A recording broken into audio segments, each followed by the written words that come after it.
Policy Development Committee. Warm welcome to Andrea Lewis, the Deputy Leader and Climate Change, what can I say, fighter, and also champion. Yeah, champion, there we are, that's a better word. And can I also welcome officers to the meeting. First of all, we'll go to item, no we won't.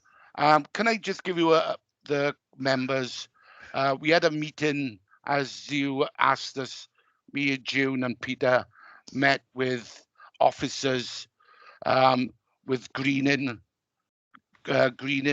policy on the questions that were to be asked on the questionnaire to be sent out.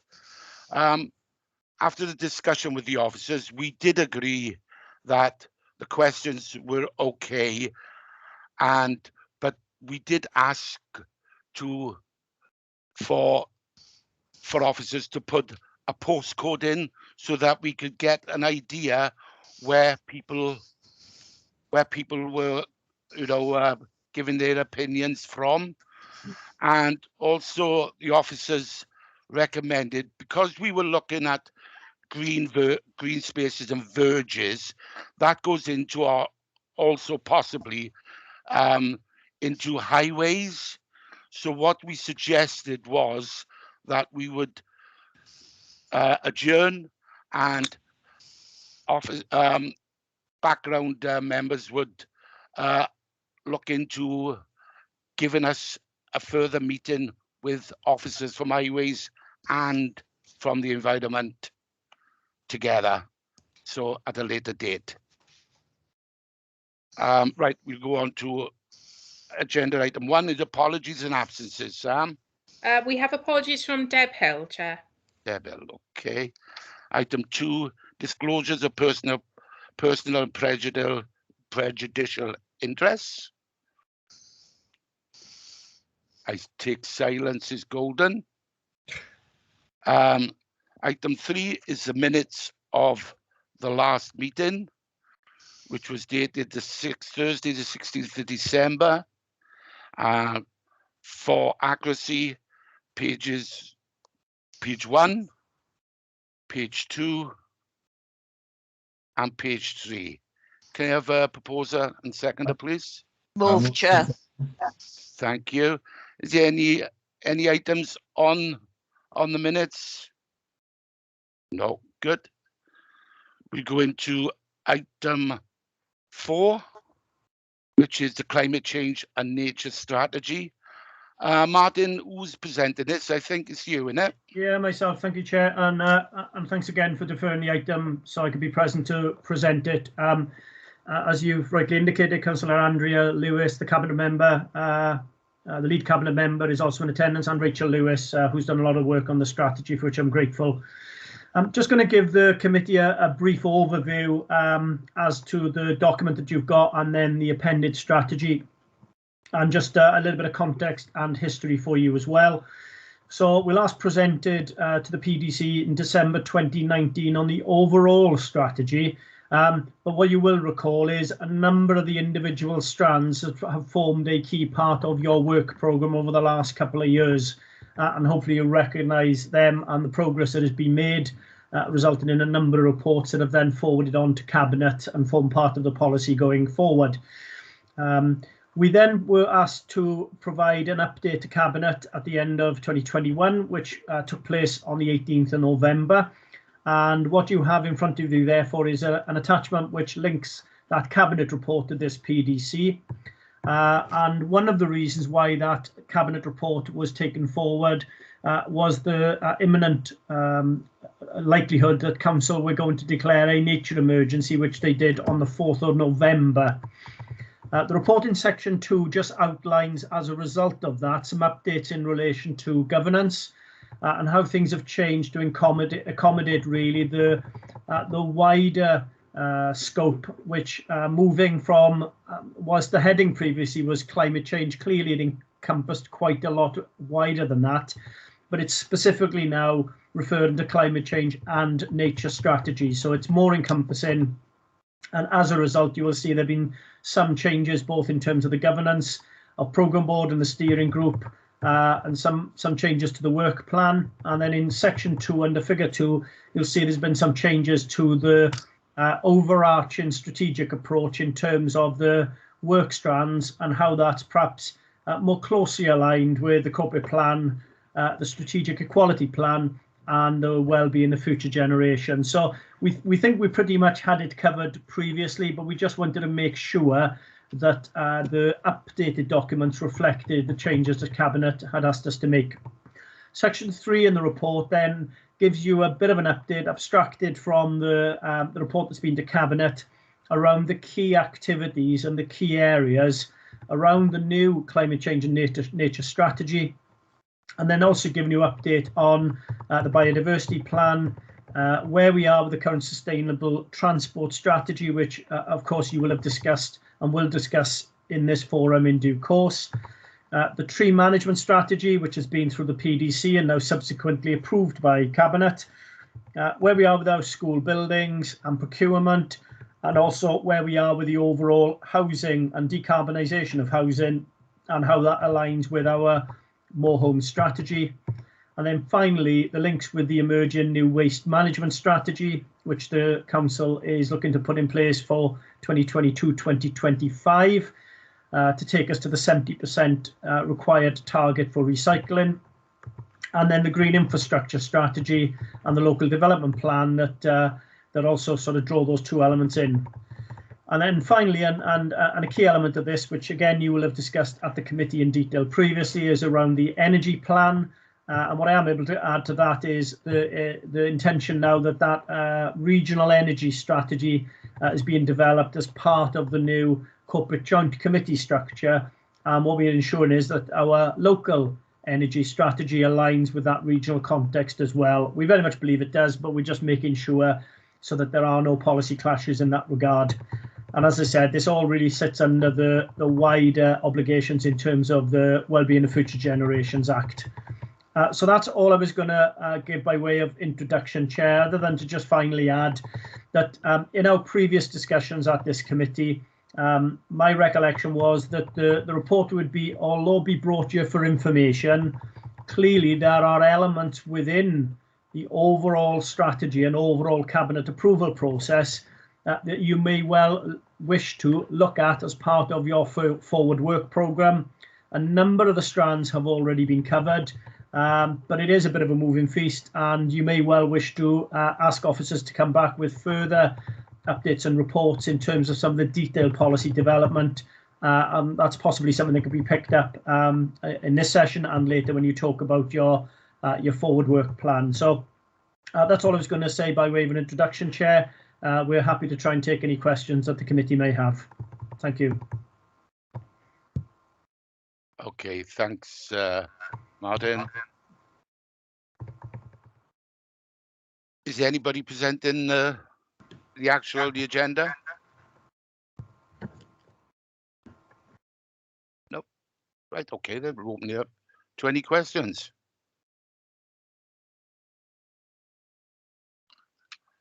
How did I know Peter would be first? Pete? I'm always first, Cyril. I never. Yeah, can you keep your questions, because there will be others that want to ask as well. I appreciate that, but thank you, Chair. First of all, I'd thank Andrea and the officers. I think this is quite a fulsome account of where we are at the moment as a council in terms of both the climate and nature emergencies. Yes, when I worked, I'm going to say again, I know I keep saying this, but I'll say it again. When I worked for the RSPB, I was employed specifically to work on the impacts of and implications of climate change on the natural world, and therefore looking at the interrelationship between the two, which I did for the best part of 14 years or so. And I'm very pleased, of course, to see that the Council has now formally integrated nature into what hitherto had been its climate change strategy. It's of key importance that we integrate these. Nature has a contribution to make in terms of mitigating climate change, and obviously nature in turn is severely impacted by climate change, and it's important that we recognise that. It's very difficult to know, it's such a huge topic, quite where to focus any questions or comments. And I'm sort of flicking through the papers now to see my own notes. I mean, one area, of course, is the importance of tree management strategy. Trees, as we all recognise, have an important role to play, as does vegetation more generally, in terms of climate mitigation through CO2 sequestration and the like. And of course, they also have an important role in terms of biodiversity. We can all think of the obvious examples of birds, lichens, squirrels, and so forth. Trees play an important role, therefore, and also, of course, in terms of underground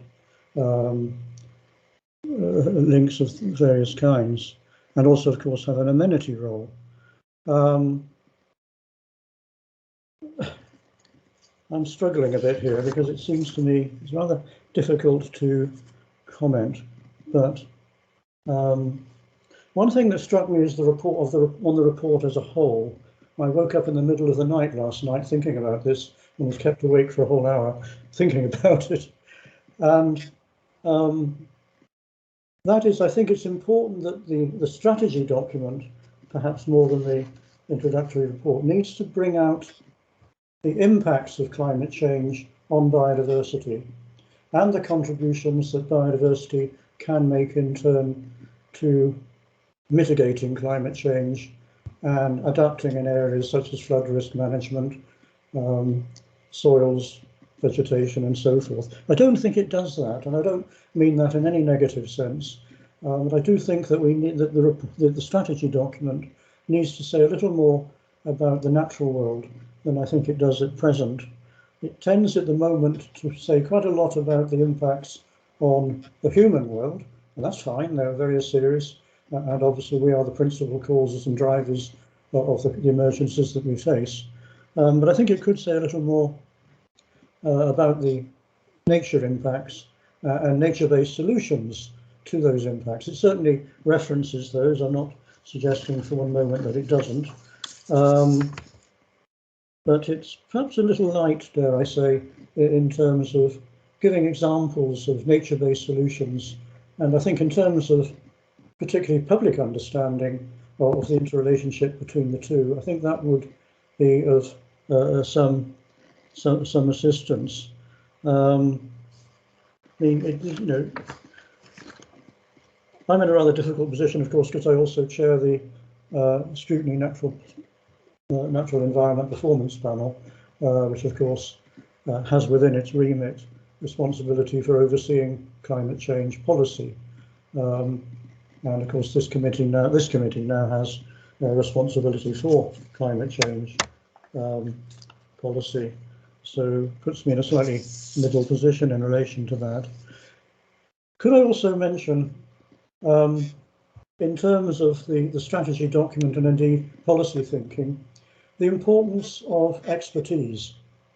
And it must be right, it's rather difficult, I think, for a policy development committee that is made up of elected members, certainly, but members who are not there by virtue of any necessary expertise in relation to the topic, and therefore heavily dependent on officers. And that's fine, officers have an important role to play. But I think we also need to take into account the role of external NGOs. I mean, through my work with the RSPB, I know that RSPB over the last 20 years has done a hell of a lot of work on the impacts of climate on nature and the contribution that nature can make to moderating those impacts. And therefore, I would suggest, Chair, that I think we ought as a committee to be looking at trying to involve appropriate environmental bodies, not just the RSPB, wellbeing, the wildlife trusts, National Trust, Friends of the Earth, all of whom, amongst others, to my knowledge, have worked in this area and have an important role to play, so that we can ensure that our climate and nature strategy really is a climate and nature strategy, and not climate with nature in a sense appended to it. I know that's the intention. I know Martin and Andrea are fully committed to that kind of integration. But I do think that the document doesn't quite bring out that interrelationship just yet. But I'll pause there, Chair. Thank you for your tolerance. Thank you. Yeah. Was there a question in there? No, there probably wasn't, Chair. I think it's more a request for Martin and Andrea and Rachel or whoever to come back in relation to my points about whether or not nature has been properly represented in the strategy to date. I'm not quite sure that it does. Thank you. Oh, thanks, Peter. Okay. Phil, you had your hand up. Oh, one second, Phil. Andrea, do you want to come in on any of the points that Peter have made, or? Yes, please, Chair, if I could, just to give perhaps an overarching précis of what the points Peter's raised. I think it's fair to say, and I think members will appreciate, that nature is a very new addition to the Climate and Nature Emergency Board. We have looked at the governance structure and also making sure that the people across directorates are the right people on the programme board that sits below that. There is still a way to go in terms of, this is a living document, it's going to be updated. We will be adding things as we go. And I think, examples of good practice in terms of nature, habitat, encouraging biodiversity are something that will eventually lead their way into this document. But I just wanted to give some reassurance, really. That doesn't mean that there isn't work going on in these areas currently. Actually, there are a number of strategies which feed in to the climate strategy. For example, Peter cited himself the tree planting, the tree management strategy.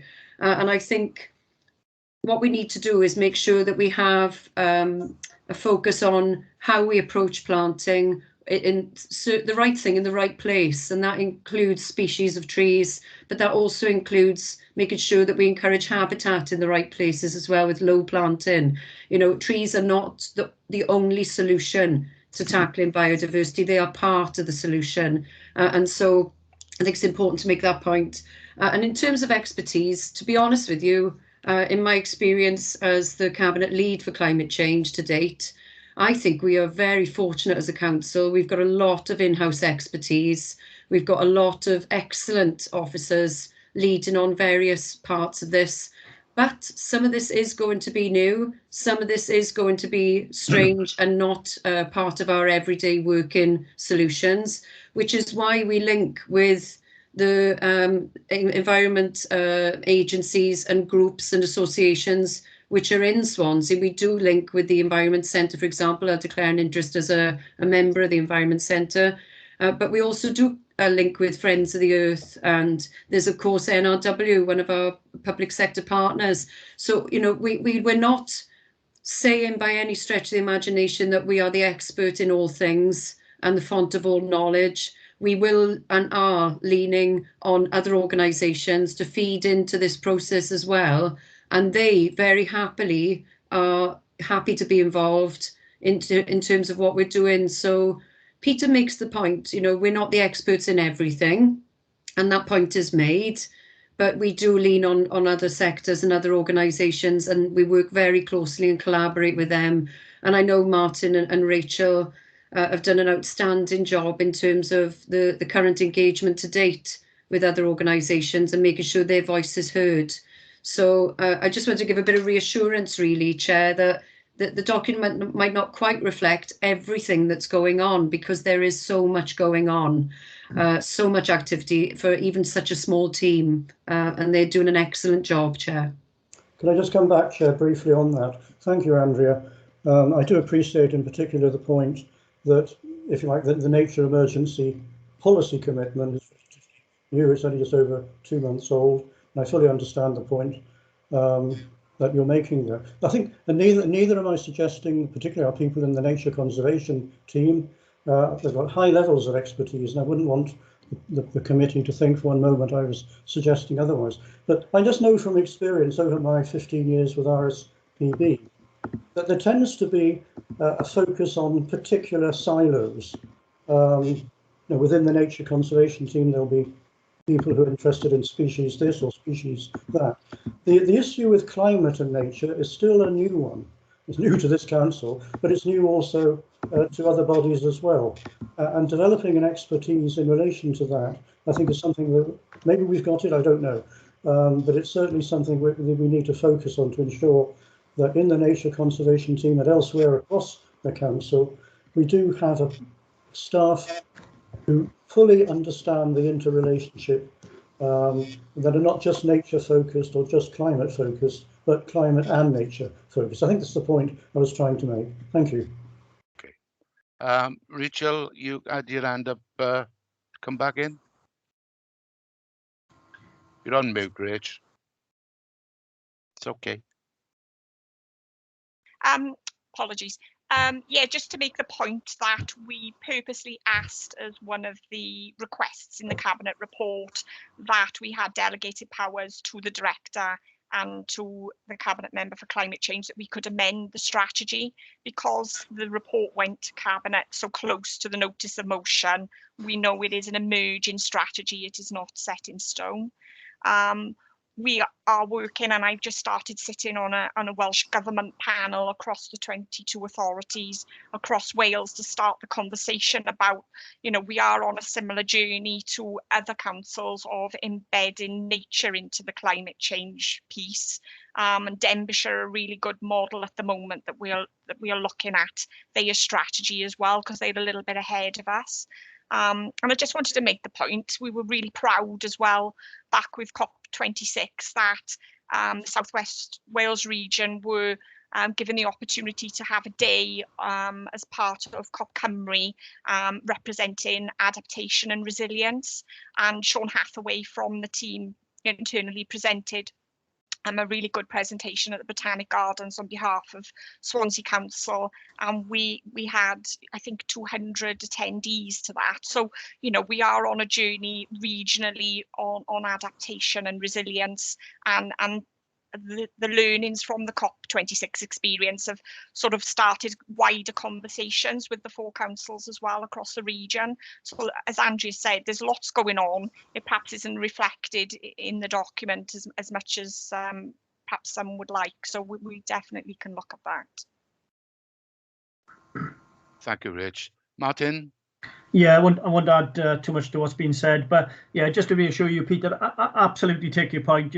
This is very much a high level and overarching strategy, and it was intended to be that, because as everybody will know, any one piece of work that is listed within those various strategies could be, a few hundred pages in their own right. So what we try to do is give a reasonable high level overview to Cabinet to get the first inclusion really of nature as part of the overall plan.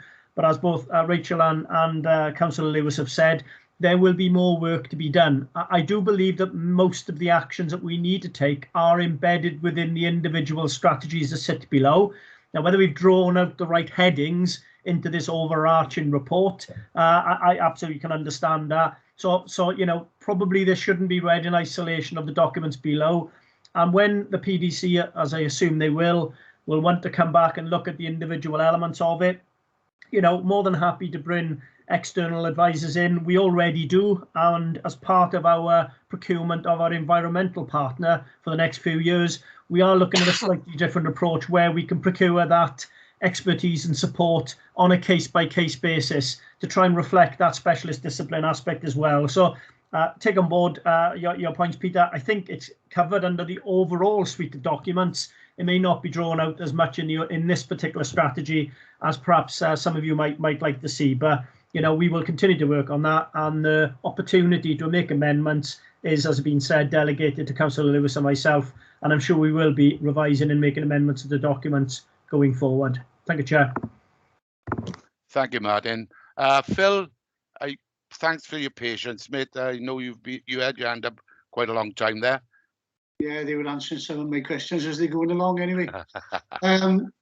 I think my main thing is that this climate change in front of us is vast. And then Martin touched on one of mine when I was going to ask the cabinet member, is there anything that she would like us to look into as a PDC? Because that's always been mentioned. Another question maybe for Martin, I've looked it up somewhere, what's the difference between a strategy and a policy? Because Andrea may want us to look at something, only my suggestion, but I know we're way down on the road, like housing, decarbonisation. Have we a policy on it? Do you want us to look at it? And the more home strategy, which I know Andrea dreams about it, because when she starts talking about more homes and houses as power stations and all that, I know she can talk for a couple of hours. But these are things that, do we have a policy? Do we need a policy? And these are the things we should be looking at as part of the climate change, because as an overall picture, because if we look at them as a climate change in this entirety, then you will not get anywhere. The other thing I wrote down was the natural environment. Now, if you have a look at that, then we should have the reports from the scrutiny panel to help us formulate either a policy or if we're doing strategies.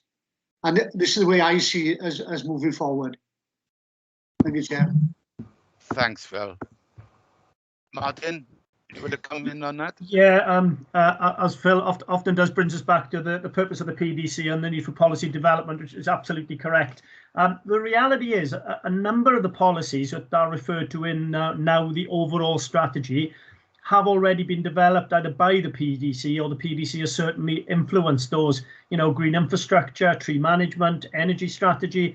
And my understanding about the definition or difference in definition between a strategy and a policy, the policy gives us the context for making council decisions, whereas the strategy is a framework for how we operate within.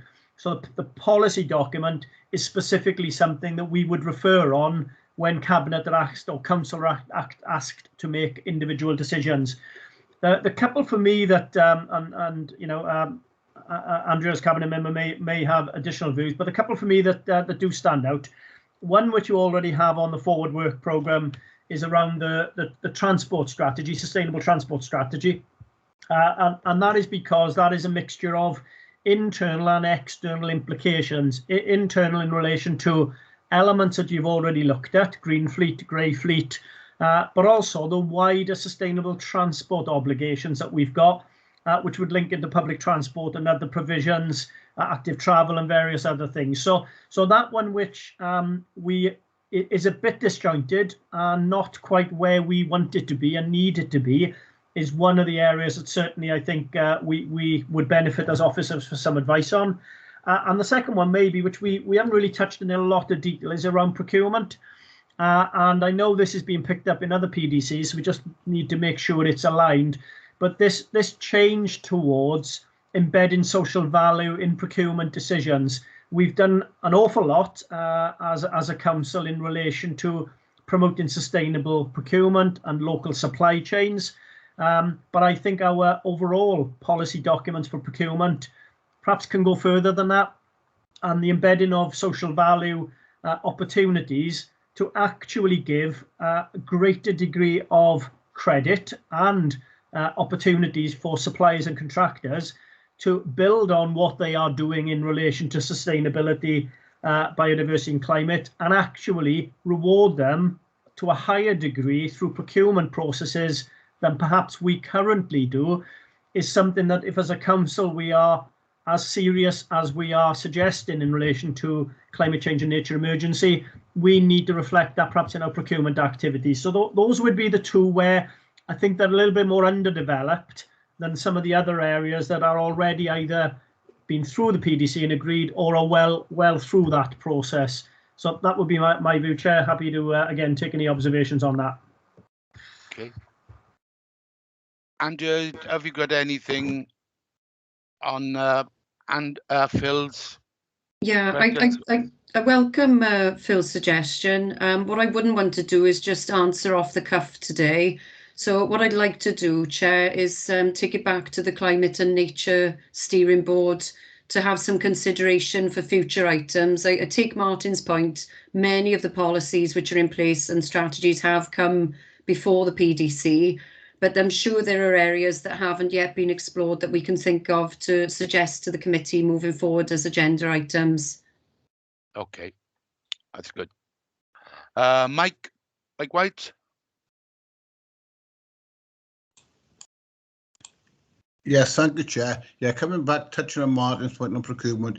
Yeah, you know, I'm one of the members of an inquiry panel for procurement, which we've done quite a Martin been to us as well. Quite a lot of work and over 12 months of time. So we are drawn to conclusions and that. So that will have to, obviously we'll have to go to cabinet with our recommendations. So there might be items there that could be picked up, that could be linked into policy as well, Chair. Okay. Anybody else for any questions? Is that a legacy, Anne, Peter? No, it's not. It's just a very, I stress a very. Can you keep it brief then, please? Very quick response, if I may. I mean, Phil mentioned a contribution from the Natural Environment Performance Panel, which I've carefully noted. I'd certainly be prepared to have a look at that. We've got one more meeting this session in March, and it might be we can put something in appropriate to that in terms of suggestions, in terms of nature-based solutions back to this PDC. So I'll take that suggestion away and think about it. Thank you. Okay.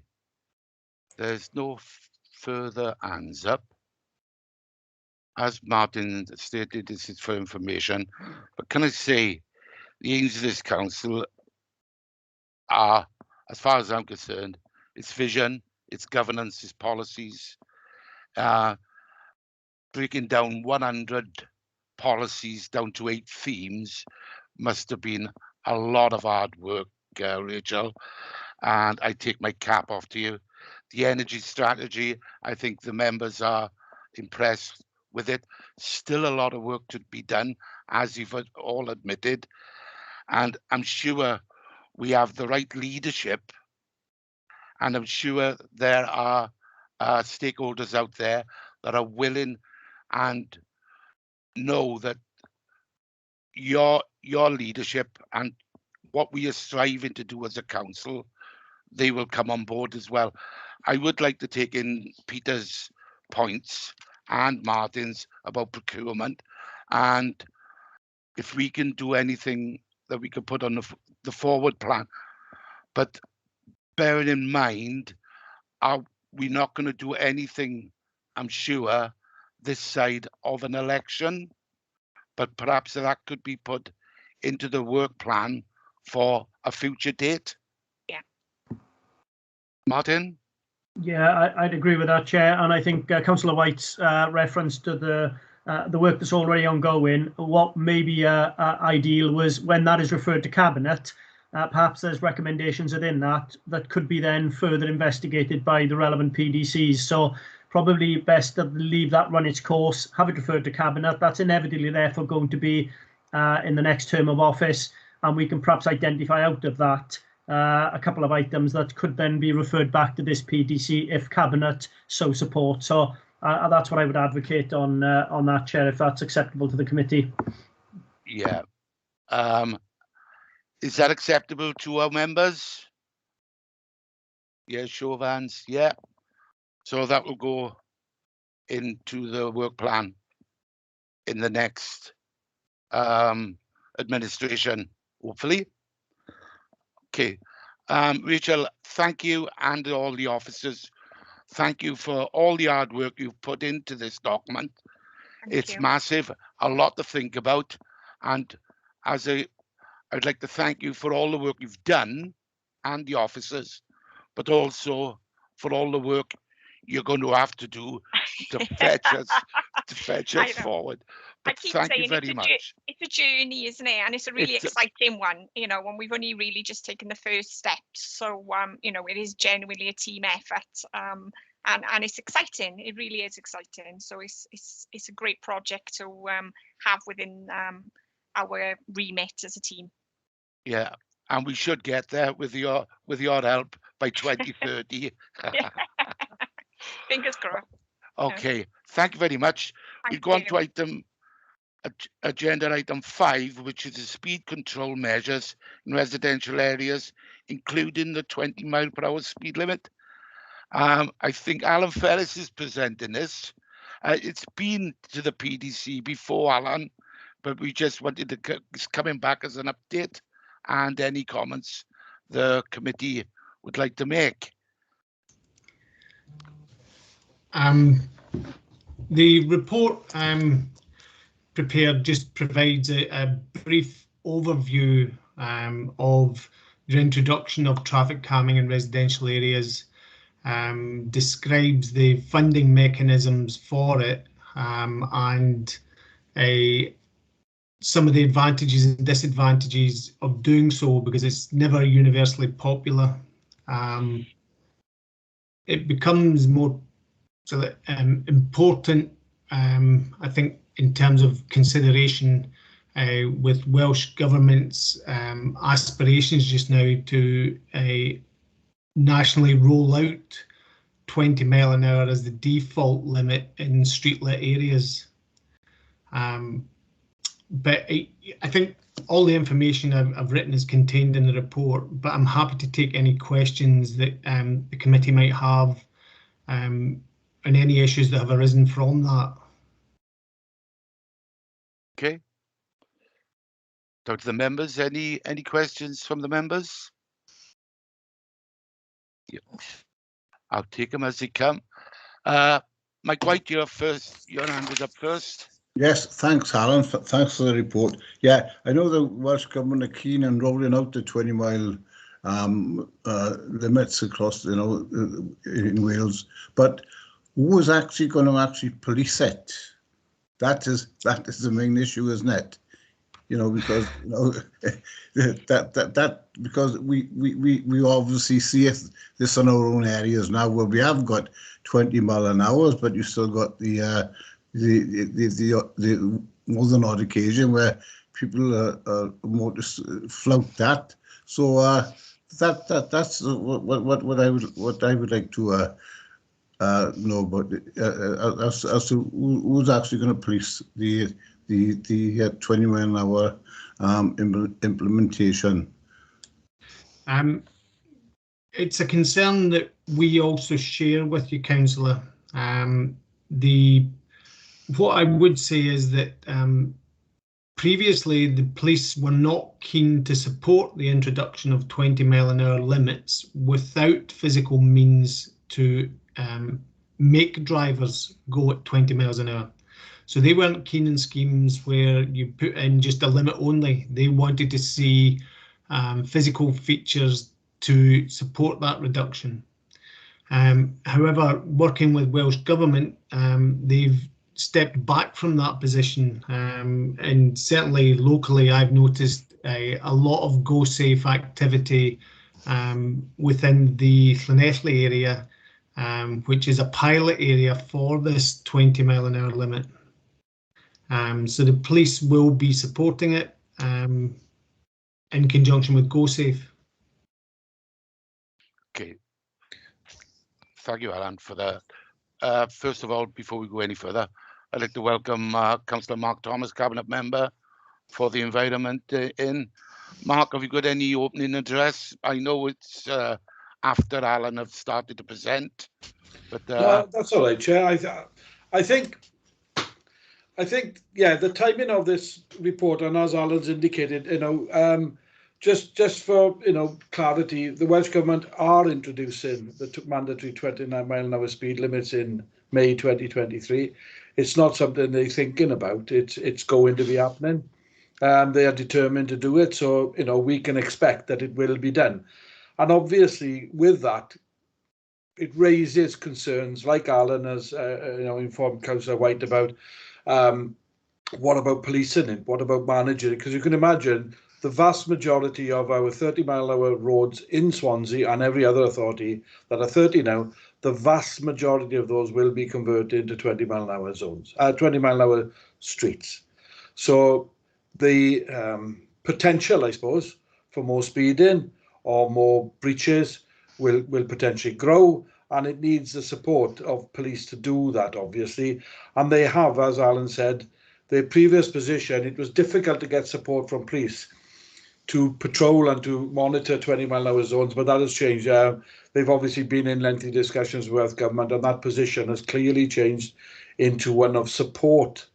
So they will look to support police activity in 20-mile-an-hour zones very much in the manner that they do the 30-mile currently.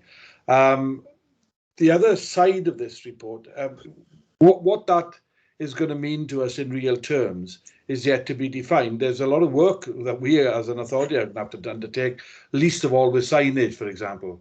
A lot of signage will have to be changed, etc., etc. So there's quite a bit of work that will have to be done to make that happen. But I think one of the where I'm nervous, if that's the right, if we look back at historically, what used to happen with, pre the extension of the community budget, basically, speed control measures tended to be introduced in areas, wards, streets, zones, whatever, areas where there were high incidents of accidents or injury statistics, and in areas where traditionally we would look, because there wasn't a budget for this specifically, we used to then look to secure Welsh Government funding to introduce those measures, generally speaking.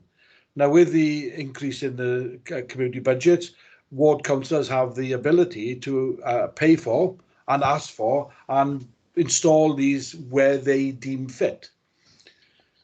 One of the concerns I've got looking forward is potentially ward councillors could come under pressure from local residents to look to support the 20-mile-an-hour limit, because most of your streets in most of your wards are going to be reduced to 20-mile-an-hour streets. If you look at that, then I think, it's not for me to dictate, but I think that it will merit the PDC looking at how that would look and how that would roll out, because you could end up spending potentially all of your community budget just on traffic calming measures. Now, as Alan said, the jury is out on traffic calming measures. There's never universal support or objection to them. There's the sort of Marmite type things, aren't they? And it depends who you talk to.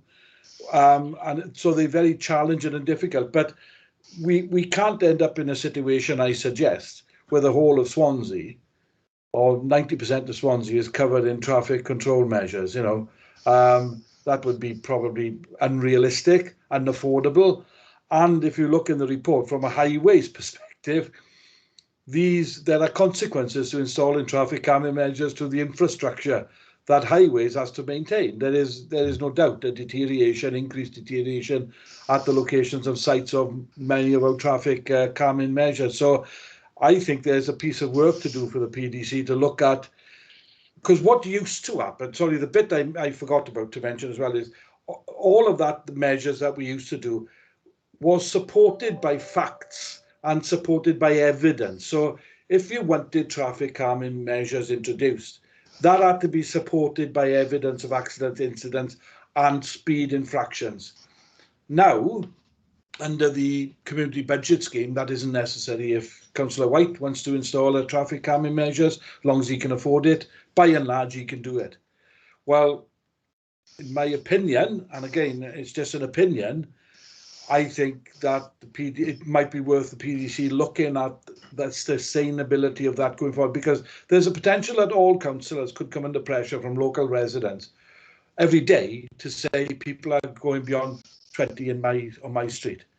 Well, if the response is, okay, well, I'll put traffic calming in, just like that, then I think that that's going to be a challenge for ward councillors, members of the public who do not welcome them, members of the public who do welcome, but why have you done it on that street or not on this street, etc., etc., etc. And I think there needs to be some sort of guidance And I'd certainly welcome guidance from the PDC on how they think this going to, because I think just simply putting in traffic calming measures at the request of residents who are concerned is not the long-term solution to this problem. So that's my brief sort of comment on it, Chair. But I think this is, there's a lot of things, challenges, we are facing today and are going to face. The good thing about it is this isn't like it's coming in this May, so there is time to debate and look at and consider without getting hysterical about it. I think this is certainly not a political thing. This affects every ward and will affect every ward as throughout the year. So I think there's a good open debate to be had on this, so that we as ward councillors and the authority and everybody involved in this do not end up doing things that don't work long term. So I'll rest there, Chair, but thank you for the opportunity to mention that part. I think that's something, as I said, we'll all be addressing in future years. Thank you, Mark. I do agree with a lot of your points there. One, with the 20-mile-per-hour speed limit coming in, do we need speed humps? Because, like you say, the damage they are causing, not only damage, but when you're stopping and starting, it's damaging the road surface. And brake dust, the pollution in the area. This is one thing I think the PDC should sit down and look at, and it will give officers and the cabinet member a bit more scope to think about. But anyway, I'll go to Mike. I've already asked. Yeah, could I come back at one point, Chair? Are we still on it? If you don't mind, if you would, just to follow up what Councillor Thomas has come in. Okay. Mark, would then the council be looking for, or would they be given guidance of the Welsh Government in regards to implementing and bringing in a 20-mile-an-hour scheme? And also, would they be able to relate to best practice, where perhaps measures have been put in, as you mentioned down in Llanelli, Alan, whether that could be used as an example for councils? Well, if I can respond, Chair, briefly, and then perhaps Alan come in and add to it. Although the Welsh Government has stated that they want to introduce this in May of 2023, there is still, this is still being talked about, how and why, and all the questions that have been raised here and you were raising, Mike. All of this is yet to be discussed, and discussions are still ongoing and will be for some time yet.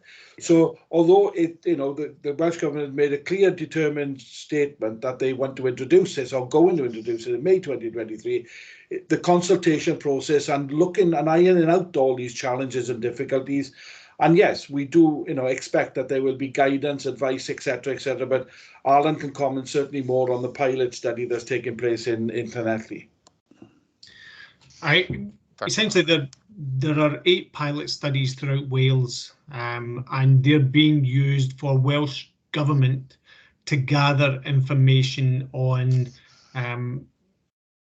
the advantages and disadvantages and challenges that are being encountered in each of those sites to inform themselves of what needs to be done for the process in rolling it out across the whole country. As yet, I'm not party to any statistical information. You get the odd little snippet of facts here and there, but there hasn't been a broad paper produced on the results of these because it's ongoing. But one of the challenges that is out there is the impact that it's going to have on enforcement and how many tickets are people going to get. I think sorry, Chair, if it's okay, I'll just add on really onto that, and following up from what Councillor Thomas was saying. It's undoubtedly going to be challenges. I mean, the simple situation is everywhere where there's currently a 30 pretty much will become a blanket sort of 20 mile an hour. There'll be, from the current guidance that we're seeing, there'll be only a few exceptions, which you'll almost have to state an exception to make them 30 rather than them being default to 20 miles an hour. So it's going to be very widespread. it will come with challenges, I suspect. I mean, you know, it's a situation, isn't it, where I think you probably get a lot of people who are happy with the cars going 20 mile an hour outside their front door, but maybe a lot of them won't be particularly happy having to drive at 20 miles an hour across the rest of the city and county. Previously, the sort of 20 miles an hour was, as I say, it was the preserve of areas where there were either a lot of vulnerable users, so the risk factors went up, or where there were clear sort of incidents, you know, casualties or sort of you know, statistic to sort of back that up. But this default position, I've concerns that we're going to see a lot of representations once this is sort of implemented, that a lot of people will be wanting to contact the council because they're not going to see that kind of reduction in speed. The physical measures were put in to give drivers the signals in areas where, you know, to give them the messages and put physical measures in to encourage that speed reduction and get that speed reduction down. By just making everything default 20 miles an hour, it possibly, you know, very likely will not have the same effect. So the pressure will be on in terms of to the council, and we haven't had any indication of any resources or anything coming through to deal with it. But you know, there's a risk that we're going to get a heck of a lot of representation, including yourselves as members from the public, for, you know, why are these cars are clearly going more than 20 miles an hour. What are you going to do about it? You know, you're the council, you're the ones that need to sort this out. So there is a degree of risk, which is, you know, as Councillor Thomas suggested and things, it might be a matter that, you know, into the after the elections and things, it might be something that's picked up and consider the different elements, really. But it will, you know, I suspect it will not be without challenges. Thank you, Stu. Just a quick one, Stu or Alan. Do you know when these pilot schemes will be coming to an end, so that you can gather the information that the PDC will want to know to help you to put the policies through? I'm afraid, Councillor, we are not in charge of that timetable at all. This information gets fed to us through Welsh Government. They're using it for their own information, but do share it with local authorities to help us to make decisions. But we're not in charge of the information distribution. Yeah, because what worries me there is if this pilot scheme goes on until early 2023, and then it don't give you and our officers a lot of time to try and get a policy through in time, if you know what I mean. What I would say, Councillor, is that Welsh Government are fairly set on making everything 20 miles an hour. They've already decided what the exceptions should be, but have asked local authorities to look at their own area and consider whether those exception sites should be extended or retracted within it. But the exception sites are few and far between. For example, they're looking at dual carriageways being accepted. So Carmarthen Road would remain at 30 miles an hour. Sketty Lane would remain at 30 miles an hour. Industrial estates would remain at 30 miles an hour, where they've got very few frontages. But other than that, everything else will become 20 miles an hour that's got street lighting. Okay, thank you. I think the other thing, Chair, just to add on in terms of on there, the other potential consequence of this is as part of the when the Welsh Government went out asked to sort of seek views and things. I know the police responded to say that that there would be certainly challenges in terms of, you know, getting any higher levels of sort of enforcement and things on there. But there were also representations from the haulage sort of sector and from the bus sector. And you know, the risk is, in terms of another impact you may well see in the communities, is a potential reduction in some of the bus frequencies and things. So I think, you know, they're just things to be sort of cognizant of, and I guess they're things, you know, as I say, that the PDC will want to sort of consider in later in the new year. Yeah, thank you, Stu. June, yes, 2 points if I can. Alan, for some time we've had 20 mile per hour outside schools. Have we had any reports showing the compliance with the 20 mile per hour speed? And also, have we any records, or have we measured exhaust emissions outside the schools? That's the first point. And the second, I don't see anywhere in the report, we did talk last time about signs indicating the speed of traffic. I know it's going to be expensive, but could they be used within this scheme? Thank you. Taking your first point, we probably don't have as much information on compliance with the reduction in speeds as we would like.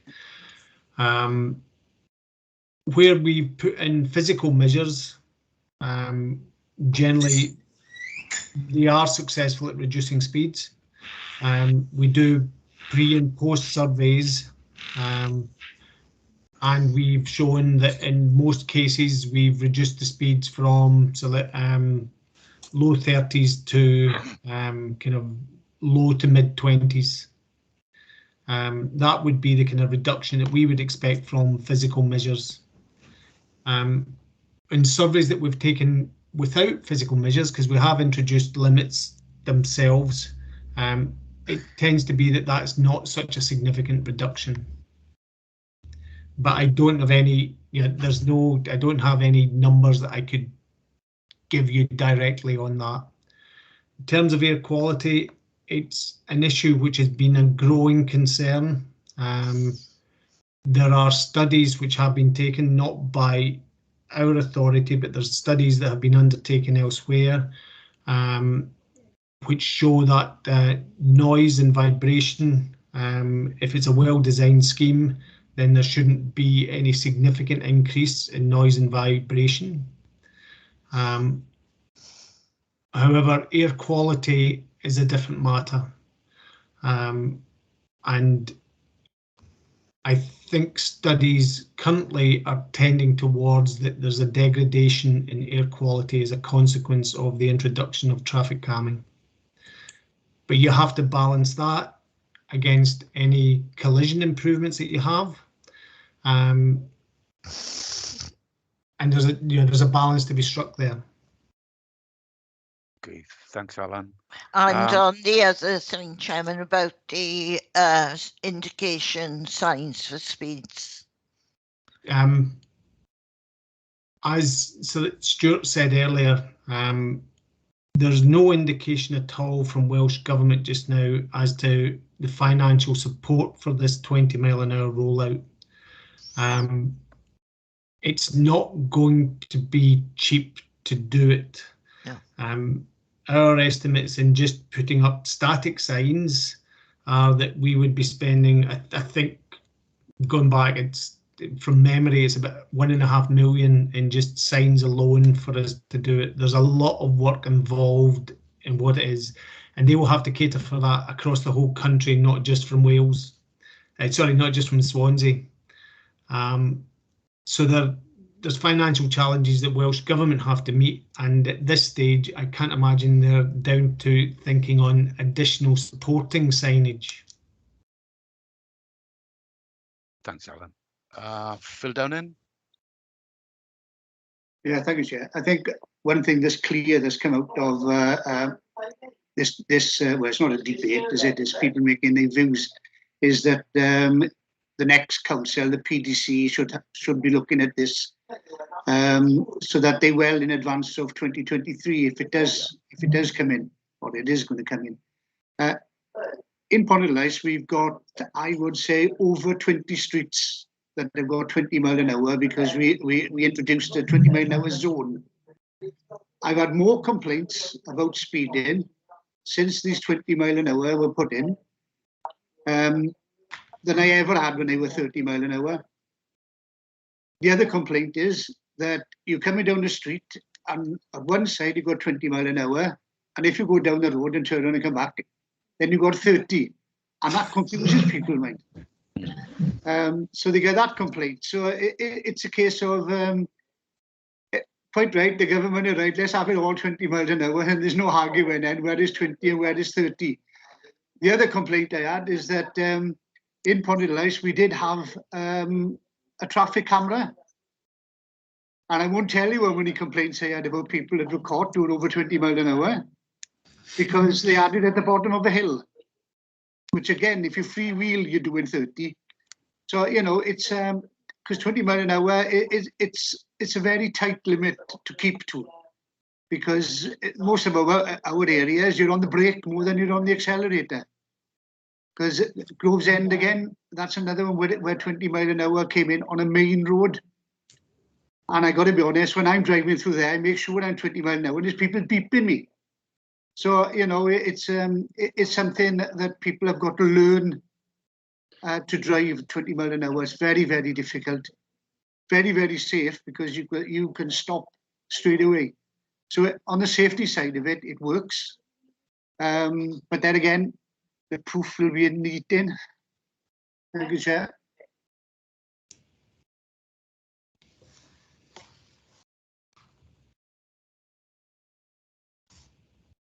You're on mute, Chair.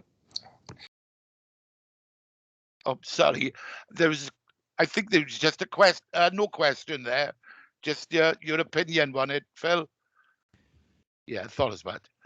Okay, Peter. I did ask about this going on to another PDC, Chair. You know, the future PDC. It will be because I'll be sure and get the members' opinions on that now at the end of the meeting. Okay, Peter George. Thank you. I don't know whether I'm alone or the members of this committee. I live in a 20-mile-per-hour road, Delabesh Road by Singleton Park, which also is a very straight road. It has a 20-mile-per-hour limit, I guess, because of the presence of Bishop Gore School, and hence the policy of restricting speeds in association with schools. I have to tell you, whilst at school arrival in the morning, sort of 8:15, 8:45, and again leaving in the afternoon, 3:15, the speed limit is observed. And it's observed not, I suspect, because it's a 20-mile-per-hour limit, but because the parking of cars and coaches make it impossible for anyone to go at any other speed, probably even below 20 miles per hour. But aside from those two restricted times, in the morning and in the afternoon, the speed limit is not observed. And it's not observed often by a very wide margin. Because we're a very straight road, some drivers seem to decide it's a racetrack. And notwithstanding the 20-mile-per-hour limit, I've seen cars, I know it's a bit difficult to estimate, going through our road at up to 60 miles an hour. And that's in a 20-mile-per-hour area road. So the issue in monitoring and enforcement clearly is going to become fundamental, as other members have already indicated. Also, of course, in relation, one of the consequences, moreover, of the nearby location of the fire station, some 3 years ago, I think I applied to have speed bumps added into Delabesh Road, and that was refused. And I think, again, it was probably refused because of the need for emergency vehicles in particular to be able to use Delabesh Road on occasion. I don't know whether that's the case, but certainly that was the outcome. We need a major, when we do go ahead, therefore, with 20-mile-per-hour limits across many roads in Swansea, there's going to have to be a massive driver education process put in place. And the sad truth is, of course, Chair, that many drivers will choose to ignore, will continue to choose to ignore that 20-mile-per-hour limit, and often by a very, very wide margin. And that's a very worrying concern. I think there's an attitude, as far as my road is concerned, is that, oh, we observe the speed limit when the children are arriving and leaving, not least because they've got no choice, but at all other times of the day, the speed limit is ignored. Now, I guess it's not possible to introduce a kind of a time-limited 20-mile-per-hour limit. At certain times of the day, it'll be 20, and at other times of the day, it'll be 30. That will be even more difficult to sign and observe than having a simple 20-mile-per-hour limit. But I agree with other members. we're going to face an enormous problem. Members are going to face an enormous problem. The police will be inundated with complaints, probably not least from me. I've forborne to complain. I've just put up with the driving that I've had to witness, which has been, quite frankly, appalling. And of course, the other point that's been made about emissions, particulate pollution as a consequence of introducing speed bumps. Well, the problem I have, of course, in my road is that coaches idle their engines whilst they're waiting, often for half an hour before the children arrive to leave the school in the afternoon. And that's as much a cause of pollution as any other cause. But okay, I come back to my point. I don't know. I'm not asking a question. I'm making an observation based on direct experience that the 20-mile-per-hour limit ain't going to work, Chair. Thank you. Thank you, Peter. Stu, I see you put Yeah, your hand up. I'll just to comment on there. There's yeah, I agree. There's a real concern. It's back to this sort of the physical signals and things that there are for drivers. The sort of when roads are narrow and visibility is limited, it sort of naturally brings the speed down. You do get the extreme element of motorists where it doesn't matter what measures, what signals are in, you know, they're going to sort of drive erratically, and it's very difficult to do anything to, you know, apart from police enforcement to tackle those issues. But the concern is obviously that with the blanket 20 mile an hour is that a lot of them are going to be in areas where there's, as you say, very straight roads, very wide setbacks, good visibility, and for a lot of drivers it's difficult even just to say, for example, to stick to 30 miles an hour because the signals going are kind of indicating that that's a safe speed to travel, and they can see far ahead and they can stop safely in those distances. The other risk, again, which, you know, it may not manifest itself, but if some drivers do manage to bring their speeds down to 20 miles an hour on these roads, you may get the sort of some drivers who then decide they're going to overtake and things in those sort of 20 mile an hour areas.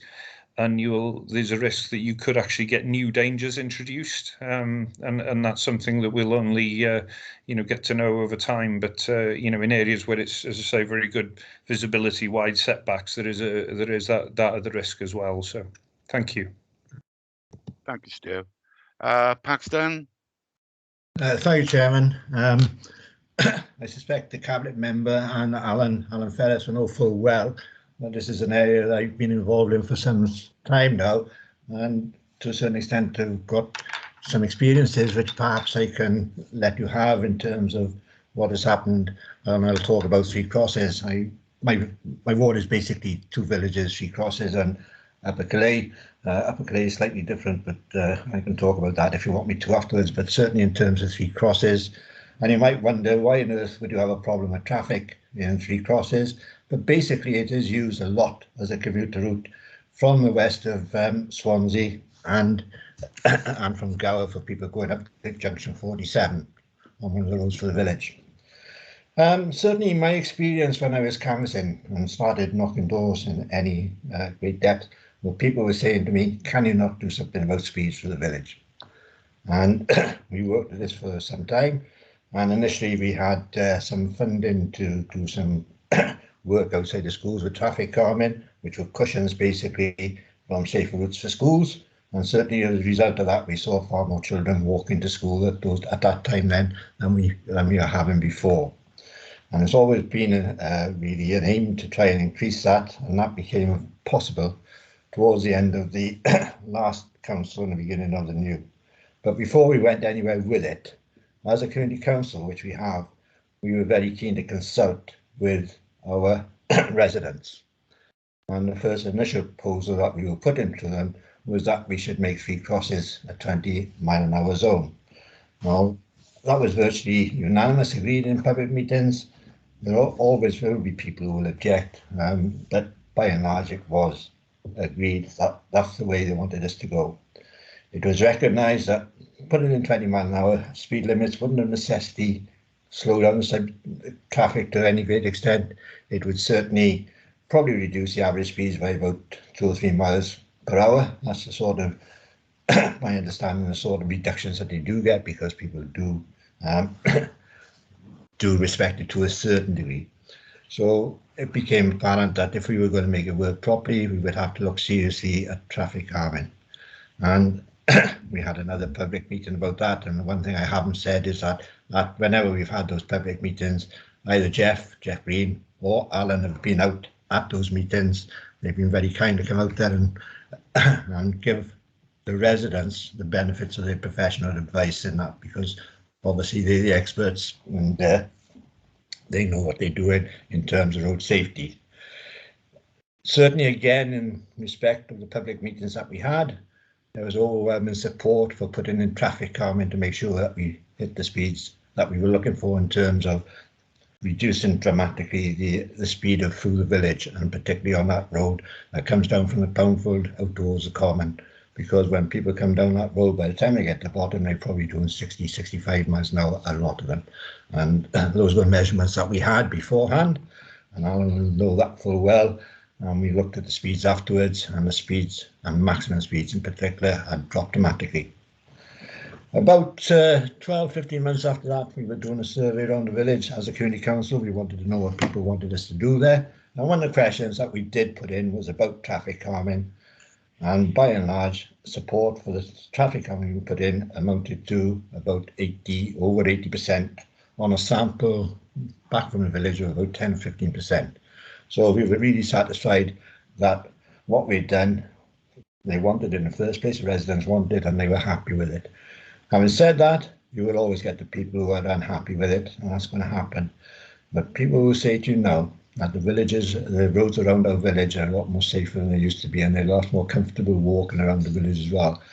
But it has been done working particularly with Alan and Jeff Green, but also with the residents as well, to make sure that we were satisfied that was what they wanted, and before we did it. And certainly afterwards, this proved to be the case, that they're really happy that we've got it there. And from my point of view, didn't really have the accident statistics to support it in terms of what people are saying, in terms of the statistics you need to justify putting in these restraints. But to my mind, it's much better, if you can, to bolt the stable door before the horse is bolted, before you get those serious accidents and people killed. If you can slow the traffic down first, that's the way I would always go. And the evidence is overwhelming.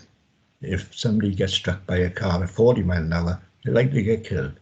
If they're struck at 20 miles an hour, they're far more likely to survive. And those statistics are there. They're there for everybody to see. And basically, that's the experience I've had. Alan will know that full well. And Mark, you will know what's been happening in the three crosses. You know the comments. Get a lot of support from people in the village, but an awful lot of people who come from the village but don't live here saying, what on earth have we done? But we're not too bothered about that. So that's my experience of what it's worth there, Chairman. Thank you, Pax. Alan, I see your hand. I would just, so that working in Three Crosses was an absolute joy. The community were so much behind that scheme, but what I would add to what the councillor said is it's very much horses for courses. Three Crosses had challenges for the public that aren't necessarily there in many other streets. Three Crosses has an awful lot of roads with very poor footway provision. So the need for slower traffic in Three Crosses is probably greater there than it is in many other communities around Swansea, and you might not get the same public buy-in elsewhere as we got in Three Crosses. Okay, thank I you. would say, Chairman, I think that is a fair comment. That's certainly the case. And if I look at Upper Clay, we've done a certain amount of traffic calming there because of the speed of traffic coming off the Common and coming down to the roads there. But where we can get off the roads and into the estates, then those have got 20 mile an hour speed limits. How effective they are, your guess is as good as mine, but they haven't been reinforced by the use of traffic calming methods. But certainly, residents say there's been a small reduction in speeds, and they're a bit more comfortable with what's happening there now, as a result of that.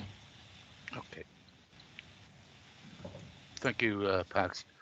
Right, I see no hands up.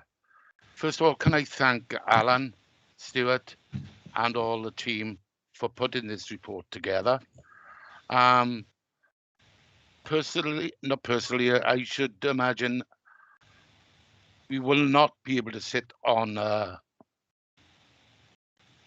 PDC workshop or something until after the election. So can I move that members will want to put this in as a workshop, or are they willing for officers to take on board what we've said today and put it into an agenda item in the future? What's your opinion, Mike? Well, can I say, Chair, obviously none of us know what's going to happen after me, do we? Do you know? That's right. So, you know, as I say, but I think if some sort of a preparatory work perhaps can be done initially, what we're looking at, that might help whoever then is on the new PDC. Yeah. Okay. Okay. Thank you, Alan. Stuart. Thank you. And thank you. Thanks for your time. Any other officers that, if you wish to go, thank you for your time. Right. Cheers. Okay, Sam, can we go into the next agenda item? Economy work plan. Yes, Chair, you can see the items we have scheduled for the meeting in, bear with me, sorry. My computer's a bit slow there. Okay. Yeah, so 17th of February, we have High Street regeneration and empty properties. I believe they are still scheduled as far as I'm aware. 17th of March, then we have street lighting policy and the annual report. I'm not aware of any other additions in relation to those two items. Yeah. So if we can pencil in, I know we might not be in power then, but can we pencil in just in case they do PDCs? What was discussed by you now this afternoon for the further PDC? Thank you. Yeah, no problem. Chair, I'm having difficulty raising my hand. Where we've got on the future work plan for consideration in the 2022-23 municipal year, perhaps we can add all the recommendations we've made today to that list. Yeah, I'm quite happy with that, June. Thanks.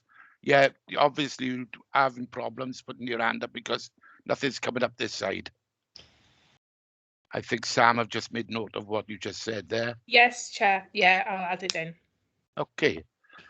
And the next meeting, as you can see, will be Thursday, the 17th of February, 2022. See you then. Thank you, everybody, for your time and you. Thank you. Okay, bye. Bye. Bye. Bye.